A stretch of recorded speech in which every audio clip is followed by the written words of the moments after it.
L'un des disciples d'Emmaüs se nomme Cléophas, mais c'est le second qui ici m'intéresse, le disciple sans nom. Quand le texte biblique s'intéresse à quelqu'un sans le nommer, il dresse une sorte de contour dans lequel chacun peut se glisser.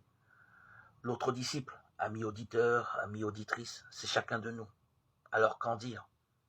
Il est parti avec Cléophas, tristement, et marche, en s'éloignant de Jérusalem. Ils s'éloignent du centre du cœur de ce qui vient de se dérouler. Ils se sont détournés comme on le fait quand trop de malheur surgit.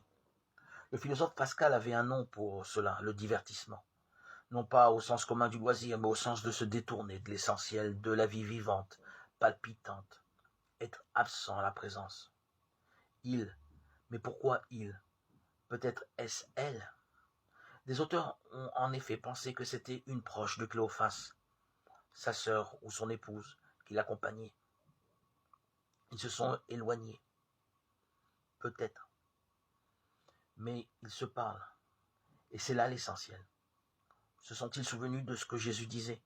Quand 2 ou 3 sont réunis en mon nom, je suis là au milieu d'eux. Matthieu 18, 20. Toujours est-il que Jésus vient s'approcher et marche avec eux. L'expérience de la résurrection, c'est peut-être cela d'abord. Découvrir que quand on est deux ensemble, présents l'un à l'autre, il y a plus que nous-mêmes. Quand on se parle en toute vérité, au milieu de nous s'approche quelqu'un. Ce quelqu'un est d'abord écoute, oreille tendue et questionnante. De quoi discutez-vous en marchant, Luc 24, 17. De quoi discutons-nous en chemin? De choses et d'autres, graves ou légères. Souvent. Mais parfois, la tragédie traversée occupe tout. Il ne faut pas oublier combien la vie de Jésus a basculé brutalement pour les disciples. À quel moment ont-ils compris que le pire allait advenir? À quel moment ont-ils chaviré dans l'effroi? Alors oui, ils discutent et c'est leur chance. Dans ce dialogue, la lumière se fait parce qu'ils se parlent. L'écriture, parole vivante, prend chair et vit avec eux. Et en eux, Jésus est là d'une présence toute mystérieuse. Car ils sont empêchés de le reconnaître. Luc 24, 16. Peut-être cet empêchement est-il lié à leur mouvement.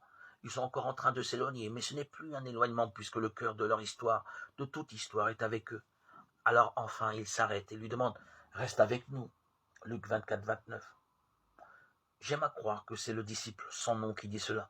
Il le dit à chaque génération, dans chaque pays, dans chaque culture. « Reste avec nous, Seigneur ». Et alors le Seigneur les bénit. Luc 24, 50. Alors leurs yeux s'ouvrirent et ils le reconnurent, mais ils disparurent à leur regard. Ils se dirent l'un à l'autre, notre cœur n'était-il pas brûlant, nous, tandis qu'il nous parlait sur la route et nous ouvrait les Écritures? Luc 24, 31, 32.